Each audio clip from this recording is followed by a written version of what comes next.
माझ्याकडं पूर्ण जमिनीचे क्षेत्र आहे 70 ते 75 एकर जमीन आहे मला।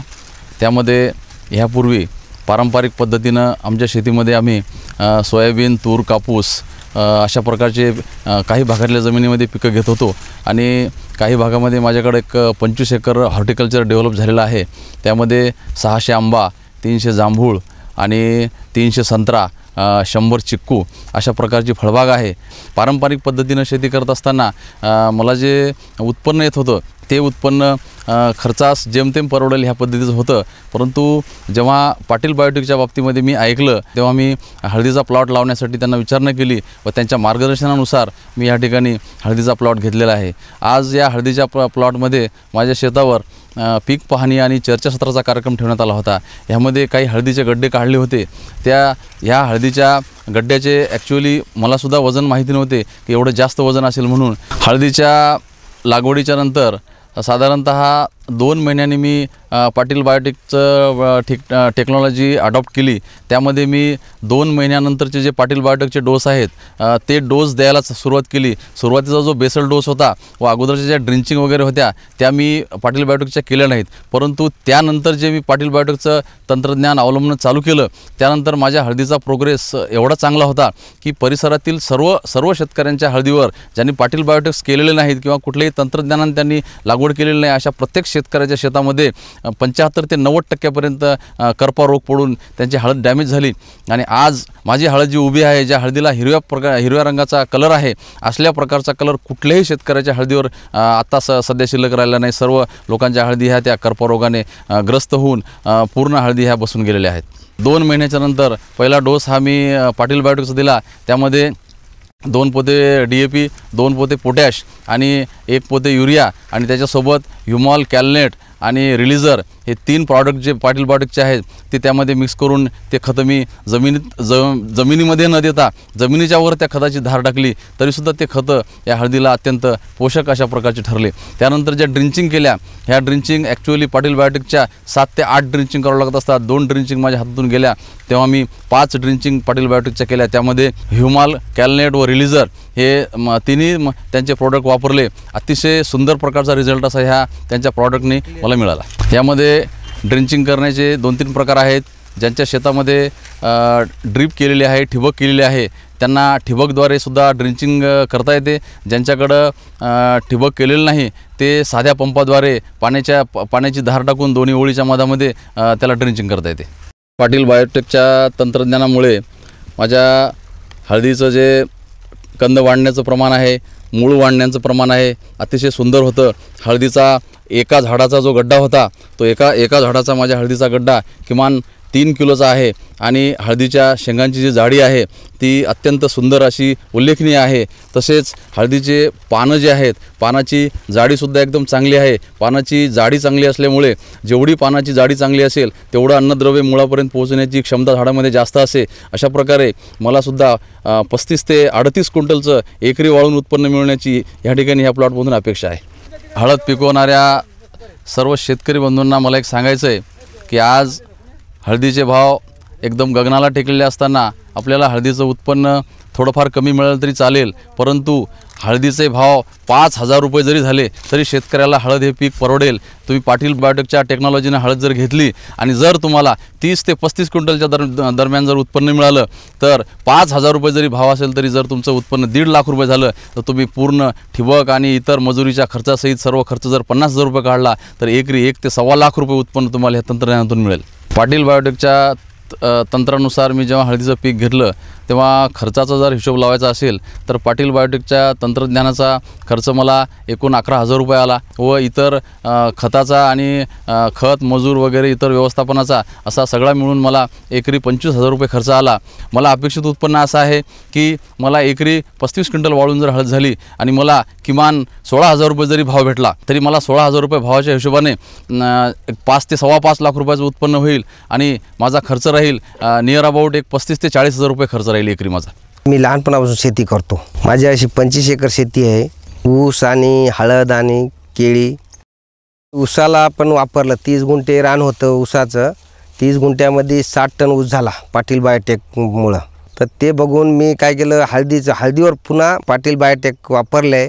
तर एकरी 40 क्विंटल ॲव्हरेज नक्की येते, ह्या अशी गॅरंटी आहे आपल्याला. या हळदीमध्ये फक्त आपण शेंगाचं बी टाकलेलं होतं.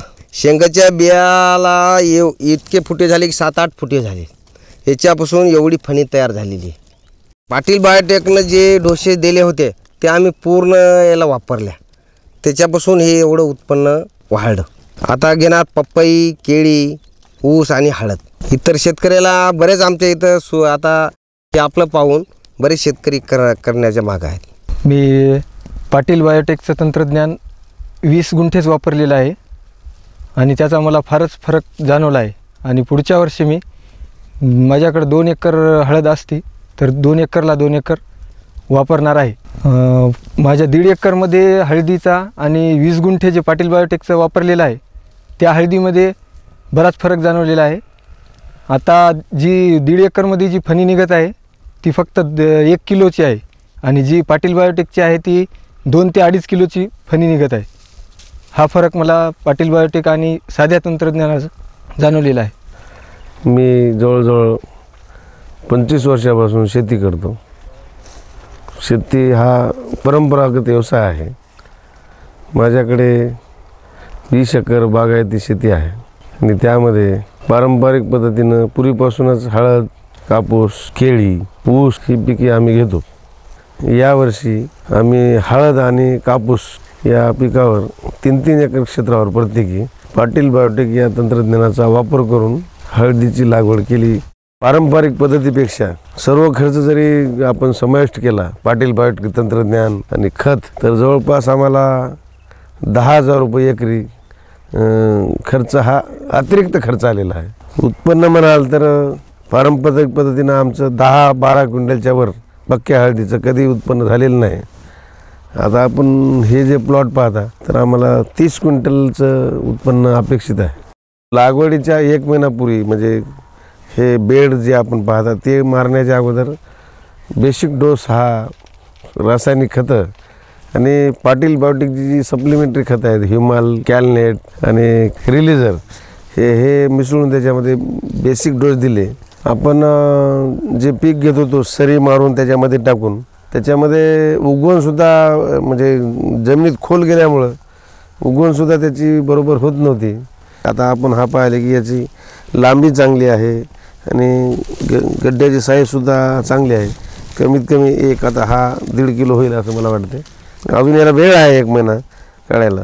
दुसऱ्या शेतकऱ्यांनीसुद्धा आमच्या अनुभवावरून पाटील बायोटेक तंत्रज्ञान घेतलं आणि थोडाफार खर्च केलं तर खर्च वजा जाता निश्चितच त्यांना 1.5 पट उत्पन्न पारंपरिक पद्धतीपेक्षा निश्चितच मिळेल. जवळपास 4 ते 5 वर्षापासून शेती करत आहे आणि यावर्षी 2 एकर कापसाला मी पाटील बायोटेकचं तंत्रज्ञान वापरलेलं आहे.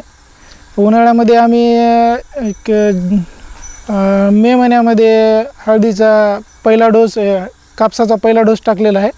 मी यावर्षी कापसाची लागवड 6x1 वर केलेली आहे. मला हमी आहे की जवळपास एकरी 25 ते 30 क्विंटल उतार यायची हमी आहे. प्रत्येक शेतकऱ्याने पाटील बायोटेक हे तंत्रज्ञान वापरावे, कारण आपल्याला जर कापसाचं एकरी 25 ते 30 क्विंटल जर उतार पाहिजे असेल तर पाटील बायोटेक हे तंत्रज्ञान वापरावे असं मला वाटतं. मी पूर्णा सहकारी साखर कारखान्यावर पाटील बायोटेकचा कार्यक्रम अटेंड केला आणि त्या कार्यक्रमामध्ये मी एक ड्रिचिंगचं सामान घेतलं, कॅलनेट, रिलीजर आणि ह्युमॉल, आणि माझ्या हळदीवर जवळपास 10-15 सऱ्याला मी ते ड्रिचिंग करून पाहिली. तर मला खूप फरक वाटला हळदीमध्ये, कारण गेल्या वर्षी पाऊसच झाला नाही आणि त्यामुळे माझ्या त्या जमिनीची पाणी धरून ठेवण्याची क्षमता वाढली त्या ड्रिचिंगमुळे. तर नंतर मी यावर्षी पुन्हा 2 एकरला पाटील बायोटेकचं तंत्रज्ञान घेतलं आणि बेड पद्धतीने मी हळदीची लागवड केलेली आहे. तर एका मंड्याला जवळपास आता 4, 5, 6 फुटवे तयार झालेले आहेत.